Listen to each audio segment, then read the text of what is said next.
గనులు భూగర్భ వనరులు మరియు ఎక్సైజ్ శాఖ మంత్రి కొల్లు వీరేంద్ర ప్రత్తిపాడు ఎమ్మెల్యే పరుపుల సత్యప్రభ రాజాతో కలిసి నియోజకవర్గంలో పర్యటించారు.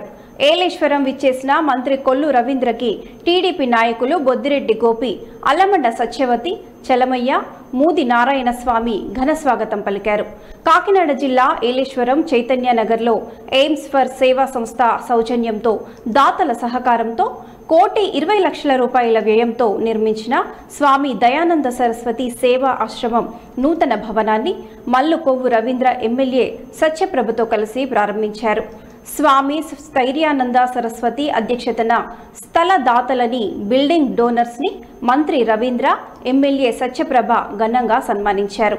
ఈ కార్యక్రమంలో నాయకులు మీసాల రాజు, వరుపుల తమ్మయ్య బాబు, సింగిలిదేవి సత్తిరాజు, గొల్లపల్లి బుజ్జి, చిక్కాల లక్ష్మణరావు, జ్యోతుల పెద్దబాబు, పలివెల శ్రీనివాస్, బస్సా ప్రసాద్, బుద్ధ ఈశ్వర్రావు, యాళ్ల జగదీష్, జిగాటపు సూరిబాబు తదితరులు పాల్గొన్నారు.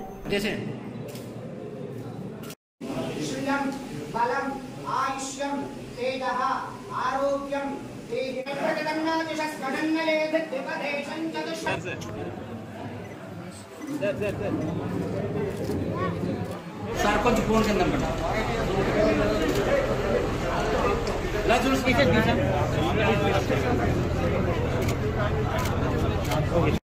ఏలేశ్వరంలో దయానంద సరస్వతి గారి ఆశ్రమాల్లో భాగంగా స్థైర్యానంద స్వామీజీ వారు ఆంధ్ర రాష్ట్రంలో అనాథ బిడ్డల కోసం బాగా అత్యంత వెనకబడినటువంటి కుటుంబాన్ని పైకి తీసుకురావాలనే ఉద్దేశంతో హాస్టల్స్ నిర్మిస్తూ దాదాపు దేశం మొత్తం 101 హాస్టల్స్ నిర్మాణం చేశారు.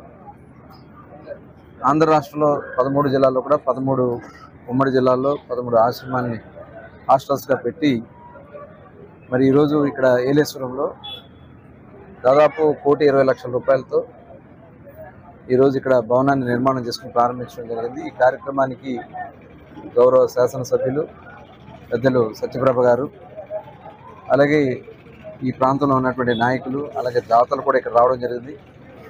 ఇవాళ ఏ దేశం వెళ్ళినా ఎక్కడున్నా మన సంస్కృతి సాంప్రదాయాలను కాపాడుతూ ఇంకా అట్టడుగు స్థాయిలో ఉన్నటువంటి వర్గాలను కూడా పైకి తీసుకురావాలనే ఆశయంతో ముందుకు వచ్చిన దాతలను కూడా మనస్ఫూర్తిగా అభినందనలు తెలియజేస్తూ ఉన్నాం. ఇవాళ రేషన్ బియ్యం కూడా అందరికీ సక్రమంగా అందాలి, పథకాలు అందాలనే విధంగా రాష్ట్ర ప్రభుత్వం ముందుకెళ్తుంది. స్కిల్ సెన్సెస్ ఒక పక్క మన వృత్తి నైపుణ్యాన్ని కూడా పెంపొందించుకోవడానికి స్కిల్ సెన్సెస్ కూడా చేసి మరి ఆ వర్గాల్లో ఉన్నటువంటి నైపుణ్యాన్ని కూడా ముందుకు తీసుకెళ్లాలనే ఆశయంతో స్కిల్ సెన్సెస్ చేస్తున్నారు. నిరుద్యోగ యువత గత ప్రభుత్వంలో చాలా మరి యువత అంతా కూడా నిర్వీర్యం అయిపోయారు.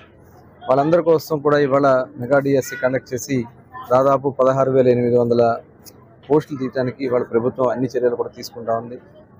ఇవాళ చూస్తూ ఉన్నాం, గత ప్రభుత్వం చేసినటువంటి పాపాలు ఇప్పటికీ మనకి ఇబ్బందులు కలిగిస్తూనే ఉన్నాయి. అన్ని శాఖలు కూడా వాళ్ళు చేసినటువంటి అవినీతి తగ్గుతూ ఉంటే మరి పుట్టలుగా బయటకు వస్తూ ఉన్నాయి.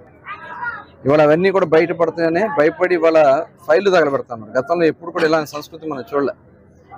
ఆఫీసులో ఎంఆర్ఓ ఆఫీసులో ఫైళ్లు తగలబెడతారు, ఆర్డీఓ ఆఫీసులో ఫైళ్లు తగలబెట్టడం, తర్వాత తీసుకెళ్ళి బయట ఎక్కడో ఊరు బయట పారేయటం, ఇవన్నీ కూడా చూస్తూ ఉంటే వాళ్ళ అవినీతి ఎంత కార్యక్రమం జరిగిందో చూస్తాం. ఇవాళ శాండ్ కూడా ప్రధానంగా మరి ఇసుక అక్రమ రవాణా చేసుకుని ఏ రకంగా దోచుకున్నారు, మైనింగ్లో ఏ రకంగా దోచుకున్నారో మనం చూసాం. లాస్ట్ 5 ఇయర్స్లో మేము చూస్తే కావాలని ఉద్దేశపూర్వకంగా క్వారీల్ని హస్తగతం చేసుకున్నారు. అక్రమంగా కేసులు పెట్టడం, వాళ్ళ మీద డివేట్ చేశారు మీరని చెప్పి 100 కోట్ల ఫైన్. దాదాపు ఇప్పటికి మేము చూసాం 4,000 కేసుల పైన 4,000 కోట్ల ఫైన్లు వేశారు. బినామీల పేర్లతో వాళ్ళు ఆక్రమించుకున్నారు వైఎస్ఆర్ పార్టీకి సంబంధించిన నాయకులు. అవన్నీ కూడా వెలుగులోకి తీసుకొచ్చి ఎవరైతే దాంట్లో ఉన్నారో ఆల్రెడీ ఇన్వెస్టిగేషన్ కూడా జరుగుతుంది. సిబిసిఐడి కూడా అప్లికేషన్ కూడా జరిగింది ఇన్వెస్టిగేషన్. రెడ్ బుక్ అనేది లోకేష్ గారు రాసిందో లేకపోతే మేము రాసింది కాదు, ప్రజలు రాసింది రెడ్ బుక్. ప్రజలు పడినటువంటి కష్టాలు ఇళ్లలోకి వచ్చి బయటకు వచ్చి